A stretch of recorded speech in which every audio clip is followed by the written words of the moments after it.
안녕하세요. 김상순입니다. 중국 사회 분석 42번째 시간입니다. 중국의 경제 성장이 멈출 때가 된 것일까요? 미국과의 패권 전쟁을 서둘렀던 중공은 미국과 서방국으로부터 협공을 받으면서 제2의 도약을 위한 제조대국의 계획에 차질이 생겼습니다. 그런데 이런 외부적인 요소보다 더 강력한 장애물들이 중국 내부에서 생기고 있습니다.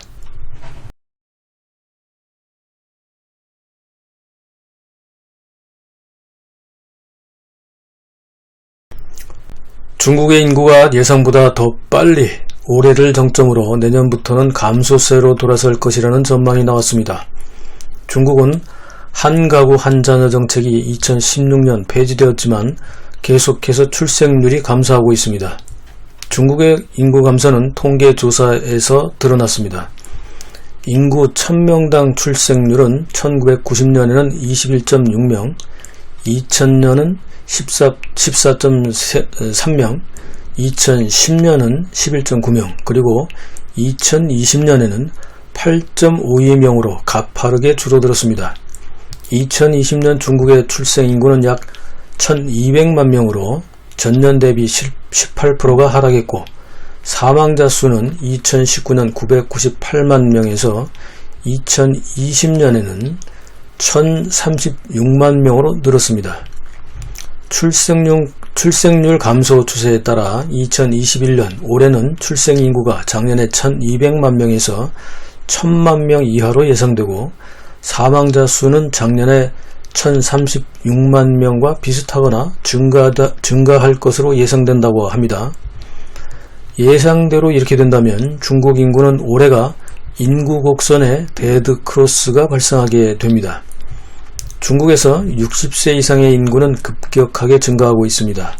2010년 1억 7,765만 명으로 전체 인구의 13.3%를 차지했던 60세 이상의 인구는 2013년에는 처음으로 2억을 넘어서 2억 243만 명으로 전체 인구의 14.9%를 차지한 이후 급격히 증가하기 시작합니다. 2016년에는 2억 3,086만 명으로 16.7%, 2019년에는 2억 5,388만 명으로 전체의 18.1%를 차지했고, 2020년에는 2억 6,402만 명으로 18.7%에 달합니다. 65세 이상으로 해도 1억 9,064만 명으로 13.5%가 됩니다. 중국의 노동인구는 16세에서 59세 사이를 기준으로 삼는데 2010년 9억 4천만 명으로 전체 인구의 70.1%를 차지했지만 2013년에는 9억 2천만 명으로 67.6%, 2018년에는 8억 9,700만 명으로 64.3%, 2020년에는 8억 8천만 명으로 62.3%로 계속 하락하고 있습니다. 이렇게 출생률 저하로 인한 중국의 인구 감소 현상은 노령화 현상과 함께 중국의 노동시장에 직접적인 영향을 주면서 노동 생산성 하락을 유발하게 되죠. 중국이 예상보다 빨리 노령화 사회로 접어들면서 사회복지 측면에서 더 많은 부담을 떠안게 되었고, 급속한 경제 성장은 더 이상 유지할 수 없는 처지로 몰리게 되었습니다. 실제로 중국의 경제 성장률은 2016년 7% 이하로 떨어져 6.9%를 기록했고, 2020년 우한폐렴 코로나 사태로 2.3%를 기록했습니다. 작년이 너무 떨어졌기 때문에 작년을 기준으로 올해 8% 성장으로 반등한 것처럼 보이지만 내년은 다시 5.3% 이하로 떨어질 것으로 예측한다고 합니다. 2021년 10월의 생산자 물가 지수는 작년 10월 대비 13.5%로 1996년 이후 최고치를 기록했고, 불경기가 지속되지만 물가는 계속해서 올라가고 있습니다. 2010년대 8에서 10%대를 자랑하던 중공의 급속한 경제 성장은 이제 이미 과거의 추억이 되었으며, 문제는 이런 추락은 계속될 것이라는 겁니다.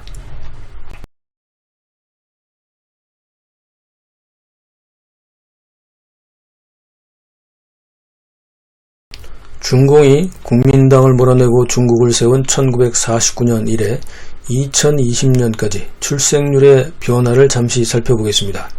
1949년 36%를 시작으로 1950년에는 37%에서 대약진으로 아사자가 속출했던 1960년에는 20.86%로 하락했다가 1963년 43.6%를 최고점을 찍고 다시 하락하기 시작합니다. 1970년 33.59%, 1980년 18.21%, 1990년 21.06%, 2000년 14.03%, 2010년 11.9%, 2020년 처음으로 한자릿수인 8.5%로 하락했습니다.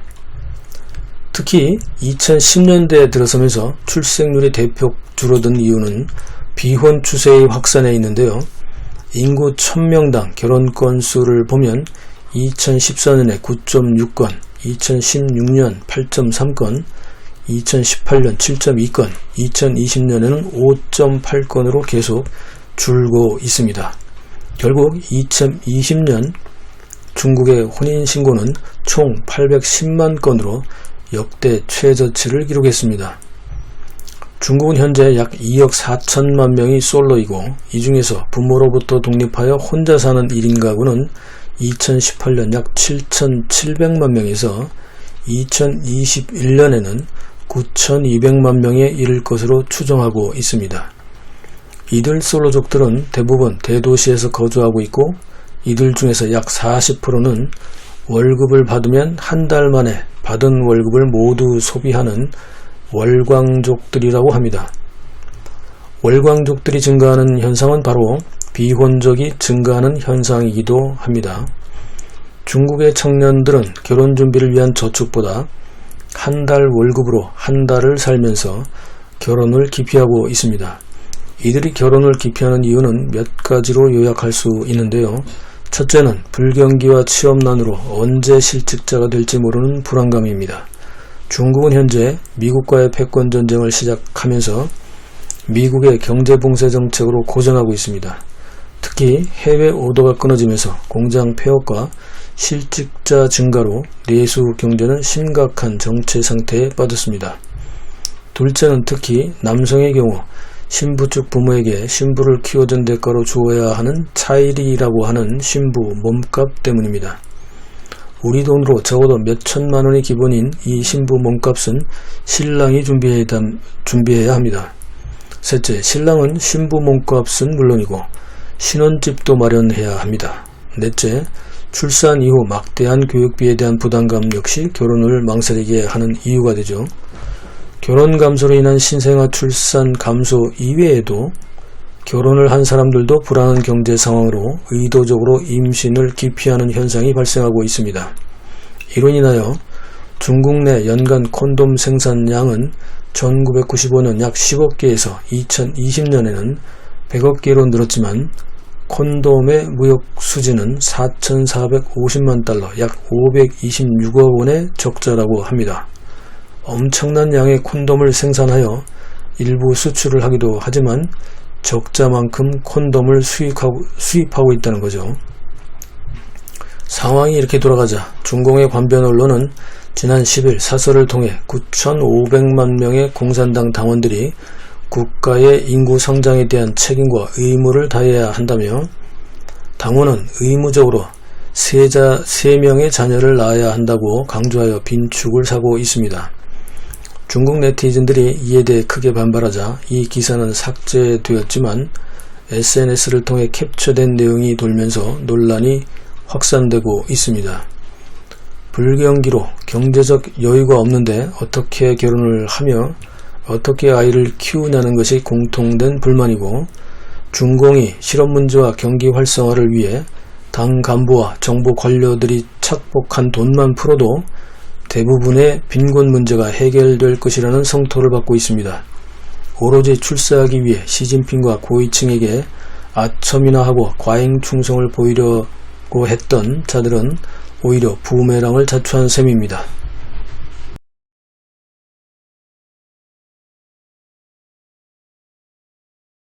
그런데 사실 결혼을 하려고 해도 상대를 찾지 못하는 것이 중국 총각들의 공통된 고민입니다.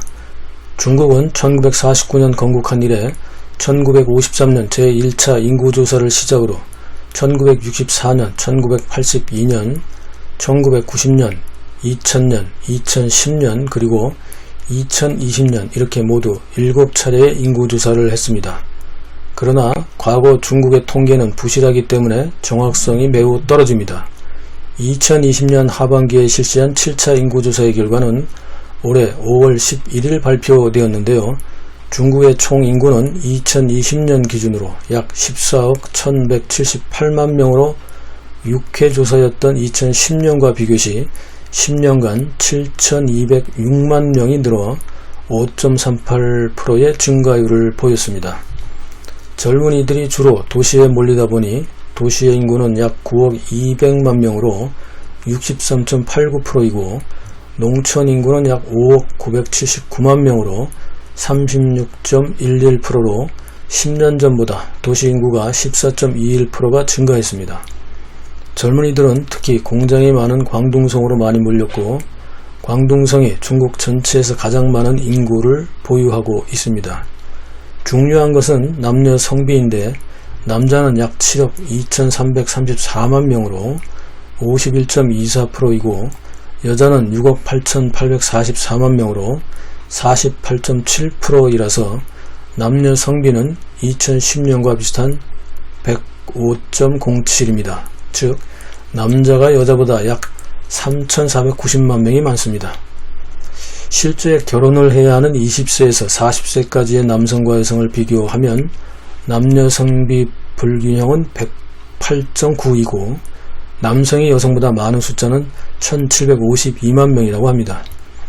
중국의 31개 성과 성급 대도시에서 특히 남녀 성비가 110을 넘는 곳은 모두 14군데나 된다고 합니다. 순서대로 보면 상해시 130.03, 북경시 120.21, 해남도 116.52, 내이몽구 자치구 112.26, 충칭시 111.89, 광서자치구 111.83, 운남성 111.52, 광동성 111.36, 호북성 111.34, 복건성 110.94, 절광성 110.82, 섬서성 110.7, 강서성 110.04, 닝하자치구 111.19가 있습니다. 이 지역의 남성들은 특히 신부감을 찾기 쉽지 않죠.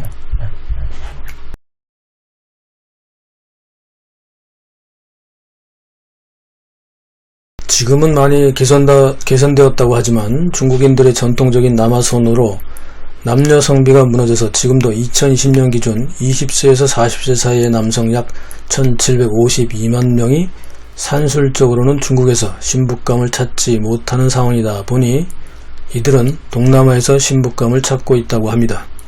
이런 추세는 최근 10여 년 동안 계속 늘고 있다고 합니다. 과거에는 중국과 국경을 맞대고 있는 베트남, 라오스, 미얀마의 여성들이 불법으로 인신매매 형태로 중국 남성에게 팔려갔다고 합니다. 베트남 정부의 발표에 의하면 2004년부터 2009년까지 약 2천여 명의 베트남 여성이 인신매매단에게 속아서 중국으로 팔려갔다고 합니다. 최근에는 정상적인 교류를 통해 국제결혼이 늘고 있습니다. 중국은 아직 국제결혼에 대한 통계를 발표하지 않아서 정확한 수치는 알 수 없지만 베트남 여성이 지금까지 중국 남성과 결혼한 수는 약 10만 명 정도가 된다는 보도가 있었습니다. 중국 남성들이 동남아 신부를 찾는 이유는 중국 여성은 전통적으로 신부 부모에게 신부를 키워준 대가로 차일이라고 하는 신부값을 내야 하는데 우리 돈으로 최소 몇천만 원이 기본이기 때문입니다. 게다가 중국 여성들의 포악한 성격으로 남성들이 여성들의 폭력에 시달리기도 합니다. 그러나 동남아에서는 이런 풍습이 없고 동남아 여성들은 친절을 하기 때문이기도 합니다.